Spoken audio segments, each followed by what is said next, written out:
PS Kitchen is located at 246 West 48th Street, right in between Times Square and Hell's Kitchen in Manhattan. PS Kitchen is dishing out sophisticated fare using fresh ingredients. They have signature cocktails, a late-night menu, and a full event space upstairs. Check it out, ps-kitchen.com. They serve brunch, lunch, and dinner until 11 p.m., Sunday to Wednesday, and until 2 a.m., Thursday, Friday, and Saturday. It's plant-based, and all profits go to charity. So check them out, ps-kitchen.com. But it ain't about how hard you hit. It's about how hard you can get hit and keep moving forward. To infinity and beyond. Some people without brains do an awful lot of talking, don't they? It's classified. You talking to me? I could tell you, but then I'd have to kill you. I can't fly! Expecto Patronum! Entertainment X. You never know what you're gonna get. For this episode, I get to sit down with April Reign. She's the Senior Director of Marketing at Fractured Atlas. We cover a bunch of stuff, and we talk about knowing your worth. We discuss negotiations and conversations that she has had to have throughout her life. I don't want to go into that too much because it's really very interesting when she discusses it. We talk about kindness, work ethic, her upbringing, and we also cover Aquarel, which is a database for actors of color so they can be more easily found by producers and agencies in Hollywood. And she has been working with large agencies to get this out to the community of entertainment. So it's a very interesting conversation. We cover so much, and I hope you enjoy it. Keep on keeping on. We are back, and today with me is the April Reign. April, thank you for sitting down with me today. Thank you for having me. We've been talking about meeting up for about 2 months now. I hit you up on Twitter. You're the first guest that I've hit up on Twitter, and I'm so grateful you responded. Really? With your email address. Yes. Okay. Well, now you've broken through that wall, and so all future hit-ups can happen on social media. On social media through Twitter. So there's a bunch of stuff we're going to talk about here today. I want to take it back to the beginning of time for April. Oh, back when dinosaurs roamed the earth. Okay, let's go. Goodness. I want to know, what were your childhood dreams? Professionally, I initially thought that I wanted to be a zoologist. Then I realized that I am allergic to every walking animal on the planet. And so that didn't last very long. Oh, no. And then I decided I wanted to be a child psychologist. And I came up with that around early middle school, so around 10 or 11 years old, because even at that age, it seemed that a lot of my friends were coming to me with their problems to discuss. Why do you think that was? I honestly don't know. I don't know to this day, but I remember in middle school, and my father was in the military, so we moved around a lot. But I was able to make friends relatively quickly. And in middle school, I even had a friend who had suicide ideation. And imagine dealing with that. And he also smoked weed. So, and remember now, I'm about to turn 48. So that was 1982, 83. So that was, and I was 12. Yeah. So that was some really deep stuff that I had to deal with. Yeah. So I thought child psychologist for a really long time. And then in high school, I changed and decided I wanted to go to law school. In high school. So what made that change in high school to law? I don't have a lot of really good answers to your questions today. I'm not sure. My mother my mother went to law school, received her law degree, passed the bar, but never practiced, in part because I came along unexpectedly.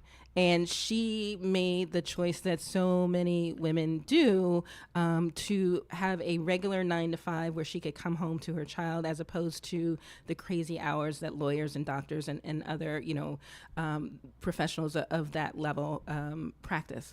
And so she never practiced. And I wonder now, looking back on it, 30 years later, if maybe that was part of it, for me to at least in part fulfill the dream that she wasn't able to. I see. And that's an interesting answer. And I ask because around high school, people, children, kids, teens have Yes. to make that decision from like my dreams to reality. Right. And I'm a performer, and I had a conversation with my parents about being like an entertainment lawyer. Yep. Because it's in entertainment, but it's quote unquote real. Yep. So that's why And it's a regular salary as opposed to freelance journalism or being an entertainer when you're, scraping or working 3 or 4 jobs to do the thing that you love. it I get fits that social norm. Yep. So if we're cool with this, I would love to talk about your parents. I Yeah. want to know what they taught you about inclusiveness. I think that parents of color teach their children different things than white parents do, and so I think it for me it was just a natural thing. It wasn't let's sit down and have a conversation about inclusion and diversity. It was it's going to be rough out there for you as a Black person, as a woman, and as a Black woman. And all 3 of those things are, they're intersectional, but they mean different things at different times. And so this is the way that you prepare yourself, and I got the speech that, Olivia Pope has gotten from Daddy Pope on Scandal, but you have to be twice as good and work twice as hard to get half as far. And, and you're going to come up against these microaggressions and macroaggressions all the time. And here's how to deal with that. Yeah. So it wasn't a conversation about inclusion because I was typically the one that was being included. I was one of the few women or one of the few Black people or one of the few Black women in any particular setting. It was how do you deal with being one or being one of a few and maneuvering in the world. Yeah. What did that so if it wasn't specific conversations, what did you see or what did you see them do, I guess, in terms of like kindness? Yeah, I'm that kindness is equitable. You are Yes, kind. You're kind all the time to everyone until they give you a reason not to be kind anymore. But you also do not roll over backwards. You draw your line in the sand to make sure that kindness doesn't morph into being a pushover. And that line can be moved sometimes. Yes, by right. people. and so that was very important for me. Again, as a woman, in a patriarchal society, sometimes it's assumed that we will do more than our fair share of something just because of who we are, what we look like, and what our gender identity is. And my mother made it very clear to me that I would have to make some hard choices in life and that I need to stand up for myself and ensure that I can always look at myself in the mirror. Okay. So then now, because we're going to cover during this conversation, we're going to talk about a few different things that movements you've created, what you're working on, things to come, things that have happened, blah, blah, blah, not blah, blah, blah. I want to know work ethic. What does that mean to you? Who are your role models? And what did you learn about it? That's all good. Mm-hmm. That's the best part about a podcast. We can just cut and paste, copy, cut, paste. Work ethic. So I think when you go to graduate school of any kind, whether for me it was law school or medical school or grad school or getting your MBA, you realize that there is a significant difference between high school and college and whatever that graduate school is, right? So I coasted through high school. I did pretty well in college, but law school was a different animal because it's so incredibly competitive, and they really do that thing. You look to your right, look to your left. At least one of those people aren't going to be here in the end of at the end of 3 years. Oh my god! So and they do that early on, to sort of weed you out. So that's where I learned my work ethic, and you just put your head down and really do the work, and you don't ask for credit. And this now transcends into conversations that I have about allyship and advocacy, and being an accomplice as opposed to an ally. For me, you cannot self-identify as an ally. So if you say, I'm an ally of this marginalized community and this is what I feel, no, you have to put your head down, and we'll talk about this more, I'm sure, put your head down, listen, read, do the work. And then if that marginalized community says that you're an ally, then that's something different than you sort of self-identifying, because to me, if you self-identify, it means that you're looking for the gold star or the cookie, right? And as opposed to really wanting to make a change. And so that comes back to my work ethic, that a lot of the work that I do is behind the scenes because it's not about me, it's about the group or the community or the organization that I'm attempting to help. And so I don't need to be, on the front lines or on the billboard or whatever the case may be. Where did you learn that? Was there a time where you were like, I'm an ally? And they're like, no, you have to be an advocate. A friend of mine, Michael Skolnick, who runs an agency here in New York, said that to me once, that there's a difference between an ally and an accomplice. An ally is passive, an accomplice is active. And I've just sort of built on that over the years. So if I can give you a real life definition, example of an ally versus an accomplice, you know the name Bree Newsom. I'm sure your listeners do as well. She is the woman who scaled the flagpole in South Carolina and took down the South Carolina flag, which, was a Confederate and part of Confederate flag a few years ago. She did that. But there is a man at the bottom of the flagpole standing there to protect her, not only in case she fell, but also to protect her from the police that were around her. Because they knew, as a white man standing at the bottom of the flagpole, the police would not intervene. So he literally was an accomplice, both literally and figuratively, because he also got arrested. But, so it was the allies who were standing, in the crowd and taking, pictures and so on and video for social media saying, yay, Bree, go forward, you got it. It's the accomplice who literally put his body in harm's way, stood in the gap for Bree so that she could go on as the marginalized person, so she could go on and do what she had to do, right? So the ally is passive, the accomplice is active. So we all should be attempting to move past ally into being an accomplice, to put your body, put your privilege on the line for others so that the marginalized community can be put in a better place. And we all have privilege, as a cis, hetero, black, able-bodied woman, I have privilege over the LGBT plus community. I know that it's easier for me to go through this life as a straight black woman than it would be as a queer black woman. That's just reality. As an able-bodied woman, I have privilege over people with disabilities or the disabled community, right? And so it is my job, my responsibility, I think, as a human, to listen, to learn, to read more about those communities of which I'm not a part, and then to use my privilege to stand in the gap for them and help them move forward. I love that. Thank you. Were you doing that in school, or was this after law school? I do the talk professionally now, the difference between allies versus accomplices.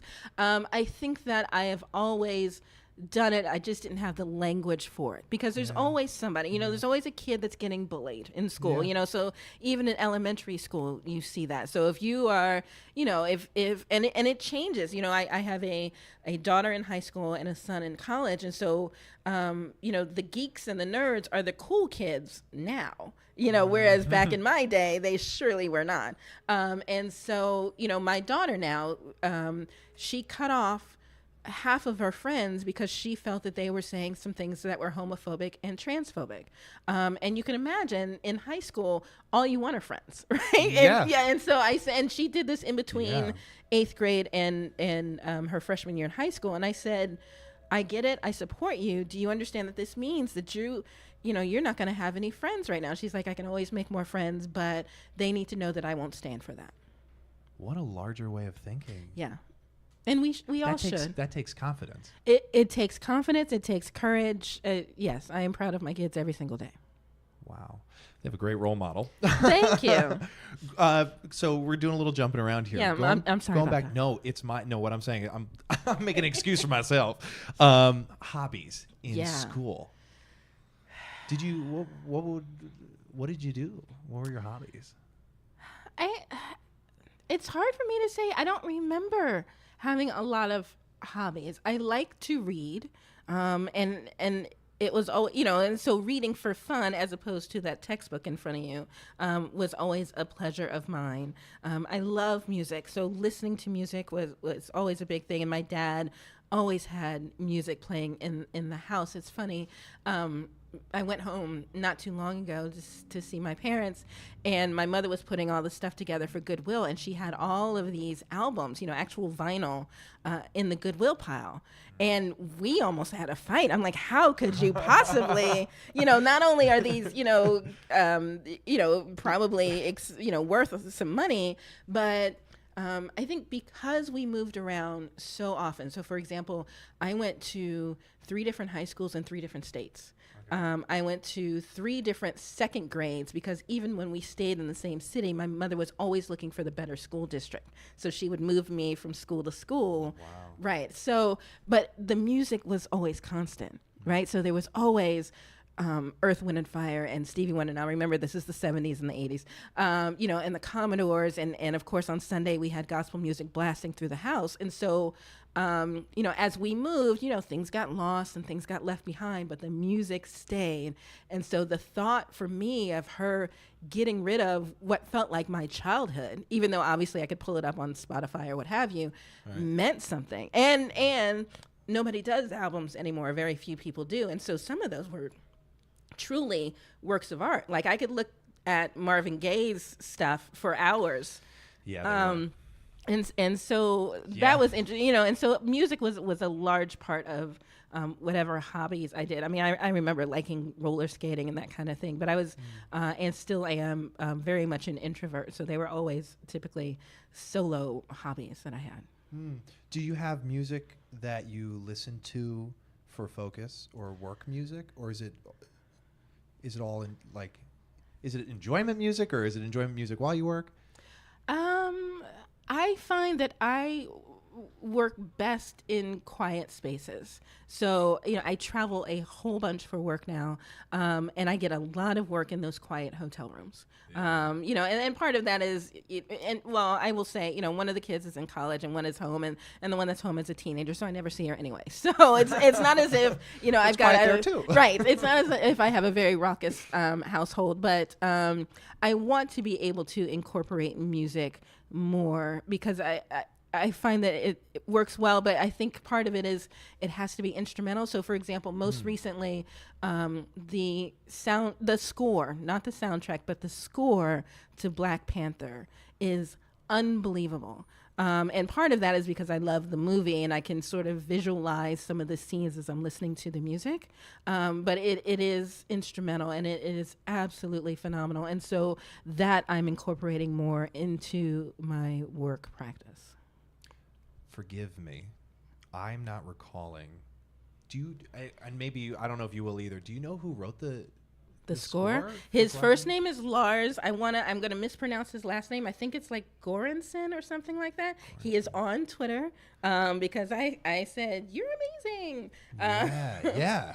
But I think that's right. I'll look it up real quickly. I'm writing it down because I'm gonna put that in the show notes. Yeah, I'm sure he will appreciate that as well. Mars. Okay. Yeah. Well. No, I'm sorry. I lied. Ludwig Göransson. Ludwig Göransson. Goransson. And he has scored, I believe, all of Ryan Coogler's films. So Fruitvale Station and Creed and now Black Panther. And he just captured this, and then I get obsessive about stuff. So I was looking at articles about him and it's like, well, how did he know how to make this perfect? And he actually talked about the fact that he went to Africa, and hung out there because, Wakanda is set in Africa, but it's not a real country. And so he had to decide what sounds from which countries he was going to use. And there's a thing that he uses called a talking drum where it actually sort of responds to you. And so he built a lot of the score around that. It's actually fascinating, I think, if you're a music lover. Yeah, I'm going to check that out. I'm definitely going to check that out.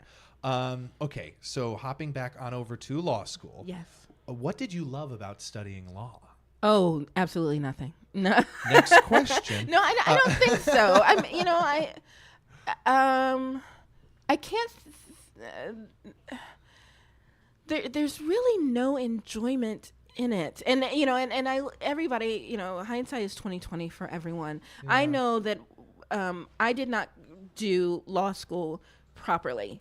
And part of that is because, and I think a lot of people of color have this issue that you don't have anybody to rely on, to say, this is what you need to do. You don't have a mentor, somebody that's been through it. Now, yes, my mother had gone to law school, but remember, that was at least 20, 25 years before, and I think she went at night. So it was a completely different experience. So knowing, which clerkships to get or how to maneuver things, and I didn't have the benefit of that information. And so there were a couple of courses that I liked here and there, but I didn't come out of law school knowing the type of law I wanted to practice. I just had this sort of global, I want to save the world and, and I want to make it a better place kind of thing. And that's probably not the way to go. And so now every time someone tells me, oh, well, you are a lawyer, how would you, what do you suggest? I always say to them, what is it that you truly want to do? Right? And then the follow-up question is, do you need a law degree to get there? Because very often the answer is no. I want to save the world. I want to help this particular disadvantaged community. It's like, well, why couldn't you do that as a social worker? Why couldn't you do that with I say just with air quotes, with an MBA as opposed to a law degree? Why are you going to probably intentionally go into debt and be able to do the exact same thing without the law degree? And that goes both ways. Sometimes people say, okay, I'll think about it. Sometimes people say, no, this is absolutely what I want to do. And then I can give them all of the advice that I can. But I always start with, do you need a law degree to do what it is that you truly want to do? That's a smart way of looking at it. What did you learn about yourself from practicing law? For nearly 20 years, that I didn't love it. And that Sally Mae, if I ever see her on the street, we're gonna have it out because I'm still paying for that law degree that took me to a place that I didn't love. Looking back on it, I became a lawyer because I wanted to say that I was a lawyer, and that's a really stupid reason to go to law school. And part of that was I wanted to save the world. But when you come out, unless you have a plan and you've got a mentor and and you've made all of these arrangements, you just go into practicing law, and there may not be a specific category or nuance or avenue that you're traveling. And so I did private practice for 3 years, and I got on with a good firm, but private practice meant defense work primarily. And I graduated from law school in 1991. So at that time, in 1994. So in the mid 90s, if you're doing defense work, and that's what a lot of big firms do, that meant that I was representing some really unsavory corporations. So asbestos work, because I was living in the, and still live in the DMV, DC, Maryland, Virginia. And so there was a lot of that kind of work, so it wasn't those guys that you see on TV, it was a little more highbrow than that, but it was the same type of work. And it also meant that we were representing cigarette companies, so I felt like I was on the wrong side, and so after 3 years, I left the firm and I went to an agency, and I was doing interesting work and lucrative work, but it was not creative work, and it was not anything that gave me passion. And then I, like I'm sure millions of people in this country, became complacent. It's a good job. You're making money. My job, thankfully, was not stressful, so I wasn't bringing it home. But there was absolutely no passion. But then after, then you start to have kids, and it's like, well, I can't quit because, we got to have a college fund, and, and I need the insurance. And so you get into this horribly vicious cycle where at some point you feel like you can't leave. because you have all of these outside obligations. How did you make the decision to leave? Is that a huge Yeah, question? no, I mean, what I started by feeding my avocation. So I knew that I was bored at work. I knew I needed to do something that fed my creativity and my passion. I knew that I wrote well and I spoke well. And then that came from, being a lawyer and having the law degree. And so I started as a writer for Broadway Black, which is a digital media platform that celebrates and highlights the achievements of African Americans on and off the Broadway stage. That happened through Twitter. All of my great stories happened through Twitter. I love that. But I had become friends with Andrew Shade, who is the founder and editorial director of Broadway Black, friends on Twitter. And then he was lamenting on Twitter one day that, he needed more writers. And I said, well, hey, I write. And he's like, oh, but you're a lawyer. You couldn't possibly have any time. I'm like, no, please. Give me. I'll make the time. Yes, please. Give me an opportunity to, flex my creative muscle because I'm dying here at work. And he did. And that was great. And once I started that, I was able to sort of see how the sausage was made on the back end. And I said, you're doing way too much on your own. And so I asked for more responsibility and I became the managing editor, which meant that I helped our other writers learn how to write better. Which was great because, again, I had the writing background and all of that. And I really, really enjoyed that. And I realized that was my initial foray into entertainment, which eventually became the behemoth that I am now. And we're working our way into that now. I want to talk about the hashtag Stop the Fight. Yes. And for people who don't know, this was an arranged fight between the rapper DMX and Yes. George Zimmerman, the man who killed Trayvon. Yes. You were on the phone with Damon Feldman. Yes. Who The was boxing promoter. The boxing promoter. I'm very curious about that conversation. Maybe snippets of it or what you learned about yourself or about interactions. So I found out, again, on Twitter, this was in 2014, I found out about the fight, and I just thought it was a horrible idea. The Martin Fulton family wanted nothing to do with what they considered blood money. All the money was supposed to go to some charity, like the Trayvon Foundation. They didn't want that. They didn't want anything to do with this guy. And so I started the hashtag Stop the Fight. And then I was working with a woman who created an online petition. So I was doing the thing on social media and she had the petition going, and we were just sort of ginning up and galvanizing support for this idea that the fight should not take place. And I was adding, I was talking directly to, once I found out who he was, the boxing promoter, Damon Feldman, who stood to make millions, because this was going to be a pay-per-view charity bout or whatever.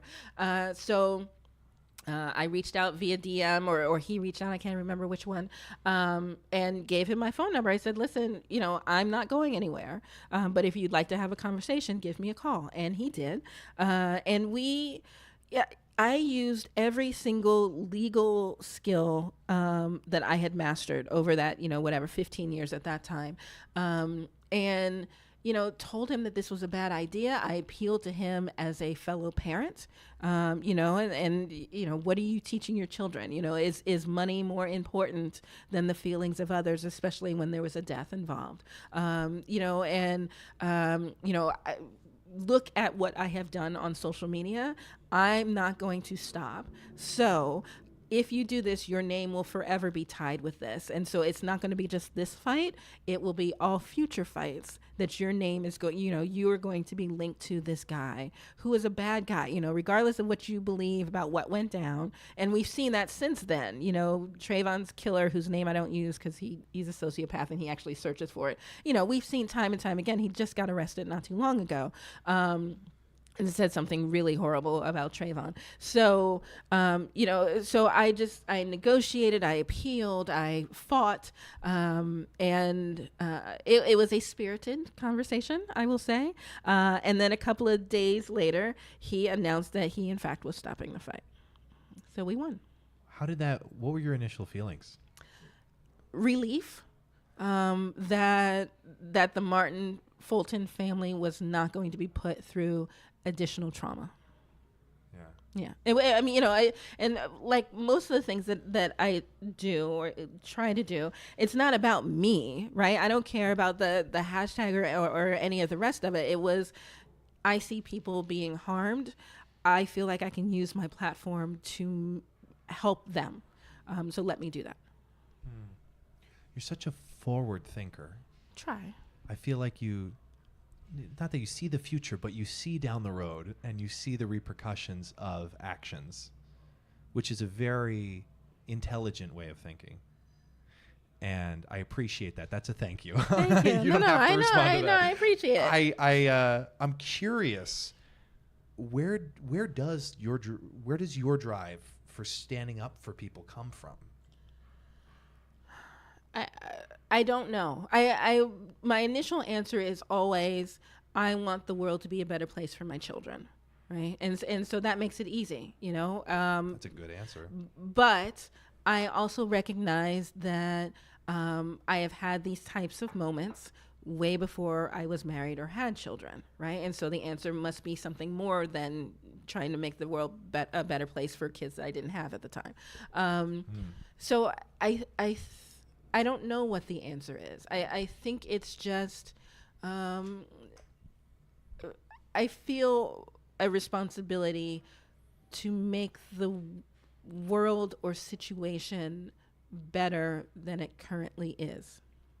And so I attempt to pick my battles wisely, the things that it makes sense for me to invest time and energy and resources in, things that I feel like, even if I don't win, whatever that means, that I will at least make things slightly better than when I arrived. Because I don't think you can win them all. So it's not like, oh, well, I will only do this if I know, that it's a surefire win. Exactly. Yeah. And you can't do that. No, you can't. You can't. Okay, so then moving on. So I just want to hit some of these hashtags. We don't have to talk about. We can if you. So Oscars. Your podcast. Yeah. Well, thank you. No. Oscars so white. That hashtag. Another thing. I'm very curious about a lot of things here. What mental space do you get yourself into when you're coming up against resistance? A factual one. A factual one. Yes. It's incredibly important that I don't operate from a position of emotion. Say that one more time. It is incredibly important that I do not operate from a position of emotion. That's good. And there are a couple of reasons for that. One is a lot of the resistance I get are from people who are bigots or racists or whatever words you want to use. And so if I operate from a position of emotion, I immediately get, oh, well, you're just an angry black woman. Right. And that's not it. I don't have any skin in this game. I am a moviegoer like everyone else. I don't, I've never been in the entertainment business and don't have any plans to be. But if I operate from a position of facts, it's much easier to deal with all of the debates and the arguments that come at me. So, oh, well, you have BET and BET awards so black. So what's your problem? You've got your own awards. It's like, well, okay. But remember that Sam Smith won Best New Artist. Sam Smith is a white guy, right? Or Eminem was just featured at BET. So what are you really saying? Oh, well, in XYZ year, 13% of the awards went to black people, and black people are 13% of the population. So what's the problem?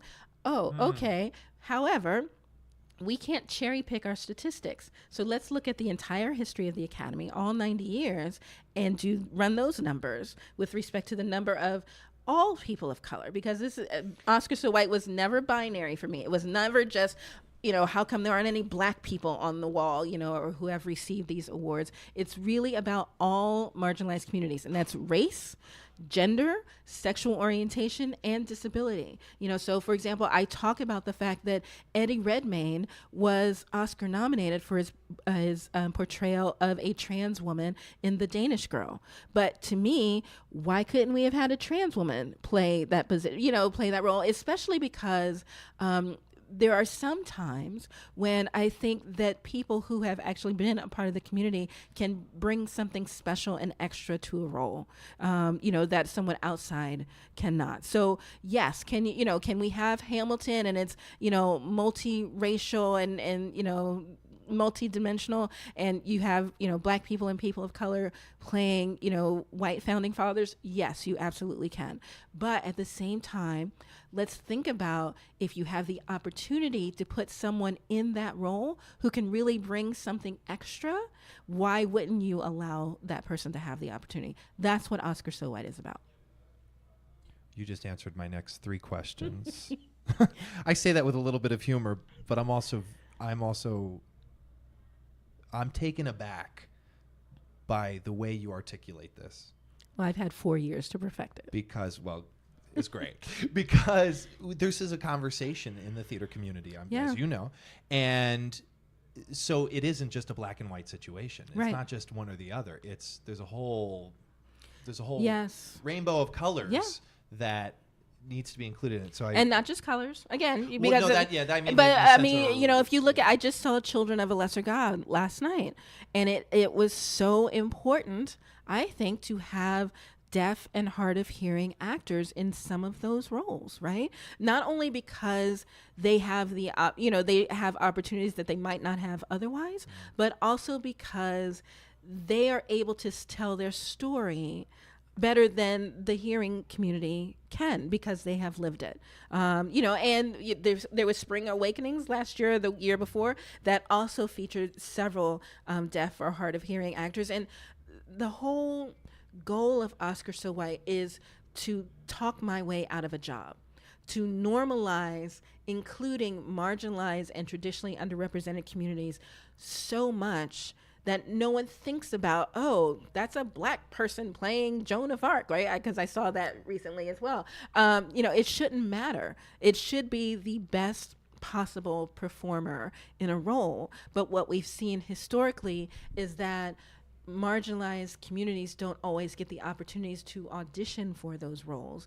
And that's where Oscar So White comes in. It's not a quota system. It's not affirmative action. It's saying level the playing field and then let the best performer win.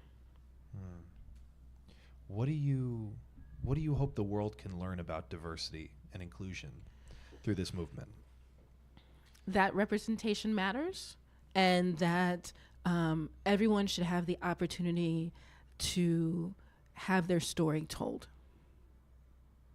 That's it. Yeah. And I mean, obviously you can unpack that a lot, but that is the crux of what I'm trying to do. That,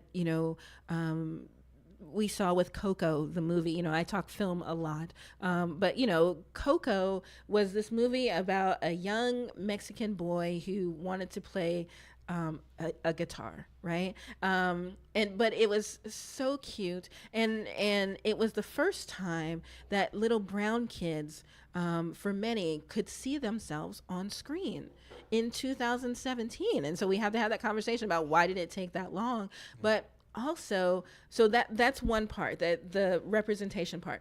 But what we also know is that in every entertainment genre, TV, movies, Broadway, and theater, everything, the more diverse a project is, the better it does at the box office. That's factual. And again, this is why I operate from a factual place, because statistically that's true. In Coco's example, for 3 weekends, Coco outperformed Justice League. Now, think about the fact that Justice League had Batman, Superman, Wonder Woman, Aquaman, all of these pop culture icons that we have had in our canon for decades. And yet here's this unknown Mexican boy outperforming. Why is that? Because little brown kids could see themselves on screen for the first time, because it was a great story, and because it was something fresh and new. So when you see, all of this talk about reboots and let's bring back all of the shows from 1980, whatever, every time they reboot something or they remix something or they bring something back, that typically means that there is a story about a marginalized community that's not being told. Because back in the day, whatever day that was, there were fewer stories that centered traditionally underrepresented communities. Yeah. Have you had any like mind-blowing conversations with leaders in film, or any like stories or anything that stick out in your mind as something you could share that Every now and again, I like to say that now I am in the entertainment industry, but just on the outskirts, but definitely not of it. So it's not like I hang out with folks, famous folks all the time. But every now and again, I have a anecdotal conversation with, for example, somebody that's now in the Academy that wasn't before Oscar So White, because part of the result of Oscar So White is that the Academy of Motion Pictures, Arts and Sciences, the folks that run the Oscars, committed to doubling the number of people of color and the number of women within their ranks by 2020.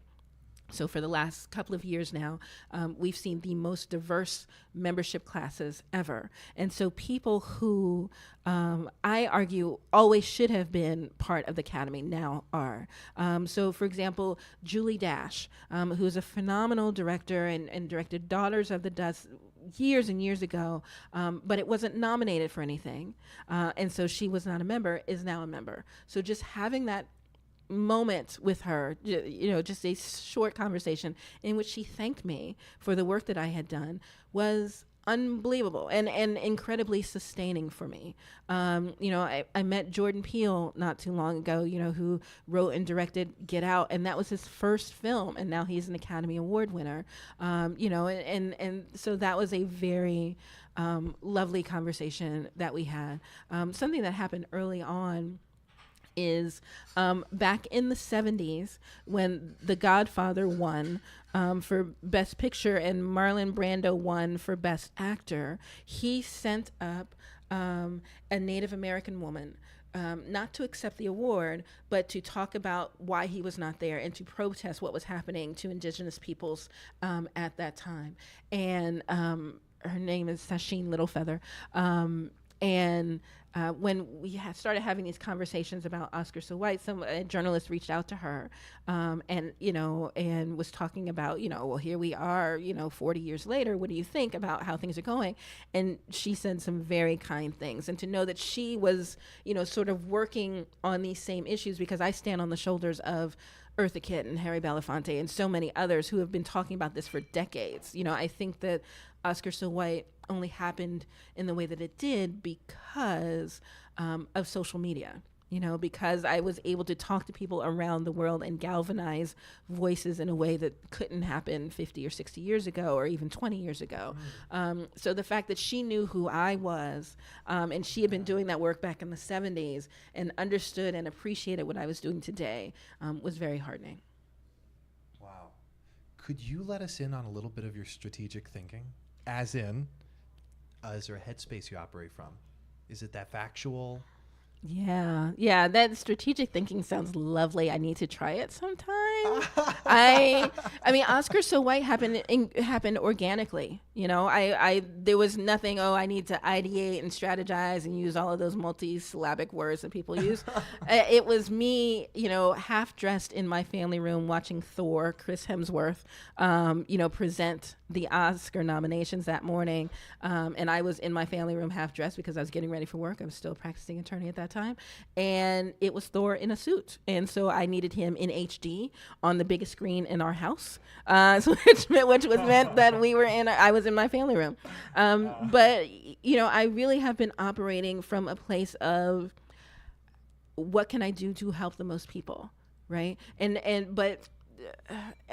I think I've learned some strategy over the 3, now 4 years that I've been working on this, but there isn't a headspace. It's just, let's just make things better. Let's get, and now as the senior director of marketing for Fractured Atlas, I'm able to do more of that work. And so it's truly, how can I help artists get jobs and get better jobs? That's it. That's my baseline. This is a perfect transition because I'd like to talk about Aquarel. Yes. And so, like, what is it? How's it being received? Where do you see it going? Yes. So Aquarel is a network that I am creating for creatives, both in front of and behind the camera, in front of and behind the curtain, and media outlets, so journalists as well, who can self-identify in all of the categories that I've been talking about with Oscar So White: race, gender, sexual orientation, disability, experience, age, and then can upload their profile to this website, basically, that puts their best foot forward. So, if it's a YouTube channel, or if it's your headshot, if it's your CV or your resume, and I mean people above and below the line, if you're in entertainment, you can be a part of this. So it's A-list actresses to, the best boys, the boom operators, the key grips, and everybody in between. It's craft services. It is people that work in entertainment agencies. So if you work for CAA and WME, and I've had some conversations with them, like, okay, you represent all of these great artists who are talking about inclusion writers now. You're going to be trying to get them into films. How are you going to do that? But let's also talk about the fact that when I walked from the elevator to your office, I didn't see any people of color working there in staff positions. So what are you doing internally to, you've got to talk the talk, you've got to walk the walk. So what does your organization look like? You're talking about, inclusion writers for other people that you represent, and yet you haven't hired a person of color in the 14 years that you've worked here. What does that mean? So charity begins at home, right? So that's part of that's part of it. It has been received well. I have literally thousands of creatives who have signed up and are ready to create their profile. I am currently in fundraising mode so that I can create this agile ecosystem that is going to work for everybody, because once you upload your profile, then the studios, the networks, the media outlets can say, okay, we need and literally check off the boxes. We're casting for Moana 2, let's say. So we need an Asian American Pacific Islander, check. Female, check. Between 25 and 30, check. Who is a voiceover, check. Actress, check. Who has 5 years experience, check. And then you get a printout. You get that list. So literally at your fingertips is a list of available people that you can then interview or audition, depending on the role. But studios will never again be able to say, we want to work with a traditionally underrepresented community. We just can't find them, because that's what you hear very often, And what we also know is that casting agents, casting directors, use the same networks, use the same agencies. And so, there was a time there that, for black male actors, it was Will Smith or Denzel Washington, and that was it, right? And then there were so many others who deserve the shot. And that's true today. Now it seems like it's Chadwick Boseman and John Boyega. They're both and Idris Elba. They're all three of them are fantastic, right? I want all three of them to have my children. But, but there are more folks out there. Yeah. And I also believe that talent is not geographically specific. So there is the next Viola Davis, the next, Mercedes Ruehl, somebody in Kansas who doesn't know how to get an agent, who can't afford an agent, and can't get to New York or LA or Atlanta, but they still deserve a shot. Having this website will equal the playing field. Obviously, that's a big theme for me, so that everybody will have the opportunity. And then, when Black Panther is casting for Black Panther 2 and they're looking for extras in Atlanta, it'll be easier for those casting agents or directors who are based in LA to find people in Atlanta that will work for them. Right. That is the point, with no excuse. So it's being received incredibly well on both sides, from the talent side, the creative side, but also from the networks and the studios. Why is it called Aquarel? So, thank you for asking. You're welcome. I have a close friend who is a creative, and when she was growing up, she used to draw and paint and color, and her friends presented her with this her parents presented her with this black box of watercolors called Aquarel with a Q. And so she opened this box, and there were browns and reds and yellows, so much more than the Crayola box that she had been working with. And so it opened up opportunities for her that she had not had before. Similarly, Aquarel with a K, now opens up opportunities for creatives that they have not had before. I love that. Thank you. That's so great. So it's a little hard to pronounce, but it has an emotional meaning. Well, so. yeah. Well, yes. And before we started, you said just change the K to a Q, and you got it. There you go. Aquarel. Yep. I love that. Okay. Believe it or not, we're coming down to the end here. All right. So, got a few more for you. Does racism come from fear? Yes, but not only from fear. I think racism comes from ignorance, and ignorance comes from fear. Because my next question was, how do we knock down that fear? We educate. So Exactly. people are less. Yep. Yeah, exactly. But people have to want to be educated, right? So that's part of it. So you probably are not going to convince, not you, but somebody out there who's listening right now has a 65-year-old grandfather who, wears his Confederate hat proudly and would not want me to sit at his table for Thanksgiving dinner, right?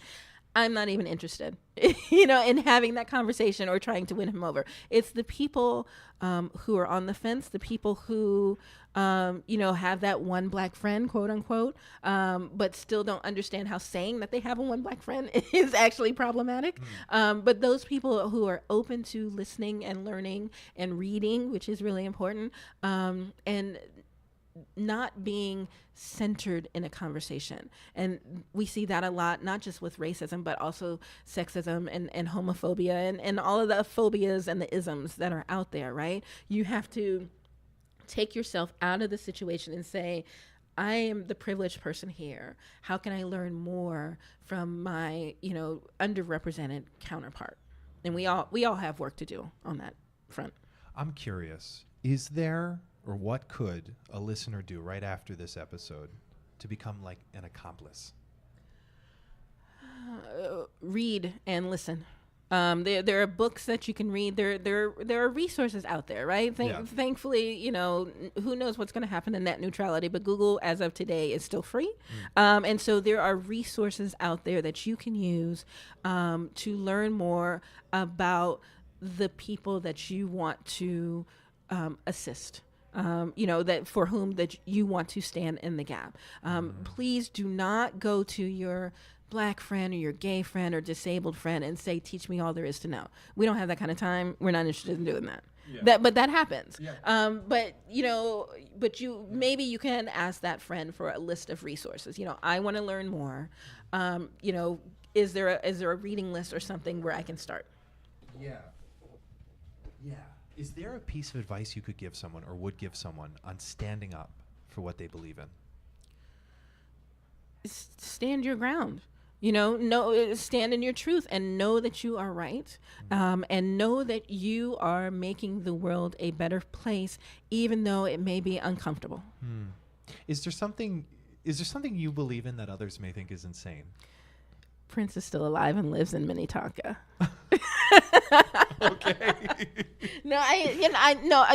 It's not that I believe it. It's that I have yet to deal with the actual reality. And so for me, it's just better to say that, he still lives in Paisley Park. He just won't tour anymore. But he, and it's not like he and I talked on the phone anyway. So it's, so it's not like I've missed conversations with him. Listen, that would be a wholly different podcast. But it's his leaving us, which is as close as I get to the D word, has been traumatic, and it's been a couple of years now, and I still have not dealt with it properly. You're very good at using particular language to frame thoughts and situations. And I think that can do so much for someone going through something, or even just in life. It's the way you frame something. Yeah. Is that also as well cultivated, learned? I think so. I think part of that is my legal background. Learning. Your words are power, and words have meaning, and so we need to choose them carefully. So when I have conversations on social media, where you'll find me all the time, I don't know that I've ever, very rarely will I call somebody racist. because that immediately, if I'm talking to that person, I won't call them racist. Now, if we're talking about, like, do I believe that Trayvon Martin's killer was? Absolutely, right? But if I'm having a conversation or a debate or argument, I will never use that word because it immediately shuts down the conversation. So there are various buzzwords that people will just stop listening to you. And so, I choose my words carefully and intentionally because I know, especially as my platform has grown over the years, I understand that people are always watching, that people can take things out of context. And so it's important that I get it right the first time so they don't have to apologize or clarify or whatever. You said something great really there. You want to keep the conversation going. You Yeah. don't want to shut the conversation. You said that you don't want to shut the conversation down. To me, that I heard keep the conversation going. Yeah. You want to keep the conversation going. This is not some sort of fight. This is a It depends. continue. Yeah, it depends. I mean, when we really haven't talked about social media. I'm on Twitter all the time.